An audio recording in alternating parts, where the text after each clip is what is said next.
Hello বন্ধুরা, আসসালামু আলাইকুম। সবাই কেমন আছেন? আশা করি সবাই ভালো আছেন। তো বন্ধুরা, আমি আজকে আপনাদেরকে দেখাবো কিভাবে আপনারা আপনাদের ফেসবুকের প্রোফাইলটা লক করবেন। তো ফেসবুক প্রোফাইল লক থাকার সুবিধা হচ্ছে, আপনারা আপনাদের ফেসবুক প্রোফাইলটা যখন লক থাকবে তখন আপনি দেখতে পারবেন যে আপনার আইডিতে কেউ ঢুকতে পারবে না এবং আপনার আইডির কোনো কিছু কেউ দেখতে পারবে না।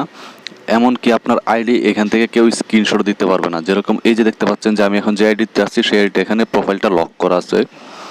তো এই আইডিটা যদি আমি এখান থেকে স্ক্রিনশট নিতে চাই তাহলে দেখেন, এই যে স্ক্রিনশট নিচ্ছি আমি, এই যে স্ক্রিনশট দিলাম, দেখেন এখান থেকে স্ক্রিনশট হচ্ছে না। এই যে কুড নট সেভ স্ক্রিনশট, এখান থেকে স্ক্রিনশট দিতে পারবে না কেউ। তো বন্ধুরা, আপনারা যারা এখনও নিজেদের প্রোফাইলটি নিজেরা লক করতে পারেন না, তো এই ভিডিওটি আপনারা দেখতে থাকুন। অবশ্যই নিজের প্রোফাইল নিজে নিজে লক করতে পারবেন। তো যারা অলরেডি এই কাজটা পারেন তাদের এই ভিডিওটি দেখা দরকার নেই, যারা না পারেন শুধুমাত্র তারাই দেখেন ভিডিওটি। তো আমি এখন আপনাদেরকে দেখিয়ে দিচ্ছি যে কীভাবে আপনারা আপনাদের ফেসবুক প্রোফাইলটি লক করবেন। তো বন্ধুরা, সেই জন্য আপনারা প্রথমে চলে যাবেন আপনাদের ফেসবুকে। তো আমি এখন ফেসবুকে চলে গেলাম। ফেসবুকে চলে আসার পর আপনারা ওই যে উপরে যে 3 লাইন দেখতে পাচ্ছেন, এই যে এখানে এই যে 3 লাইনে আপনারা এখান থেকে ক্লিক করে দিবেন। তো 3 লাইনে ক্লিক করে দিলাম। 3 লাইনে ক্লিক করার পর এখন এইখান থেকে আপনাদের যে আইডির যে নামটা আছে এই নামের উপর ক্লিক করে দিবেন। তো আমি এখান থেকে নামের উপর ক্লিক করে দিলাম। তারপরে যে আপনারা এখানে যে 3 ডট মেনু দেখতে পাচ্ছেন, এই 3 ডট মেনুতে ক্লিক করে দিবেন।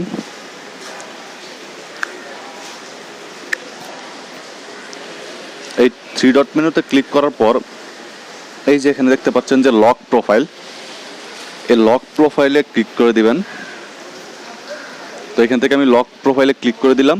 ক্লিক করে দেওয়ার পর আপনারা এই যে নিচে দেখতে পাচ্ছেন যে লক ইউর প্রোফাইল, এই যে লক ইউর প্রোফাইল এটাতে ক্লিক করে দিবেন। তো লক ইউর প্রোফাইলে ক্লিক করে দেওয়ার পর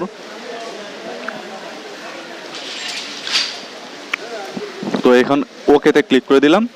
ওকেতে ক্লিক করে দেওয়ার পর এই যে দেখতে পাচ্ছেন যে you locked your profile, already আমাদের প্রোফাইলটি লক হয়ে গেছে। এখন আমাদের প্রোফাইলটি কেউ দেখতে পারবে না। আমাদের আনফ্রেন্ড যারা আছে, যারা আমাদের ফ্রেন্ড আছে তারা দেখতে পারবে, কিন্তু যারা আমাদের ফ্রেন্ড লিস্টের বাইরে আছে তারা এই প্রোফাইলটি দেখতে পারবে না। তো বন্ধুরা, এই ভিডিওটি যদি আপনাদের একটু হলেও উপকারে আসে তাহলে অবশ্যই চ্যানেলটি সাবস্ক্রাইব করে পাশে থাকা বেল বাটনটি অন করে দিবেন। ধন্যবাদ সবাইকে।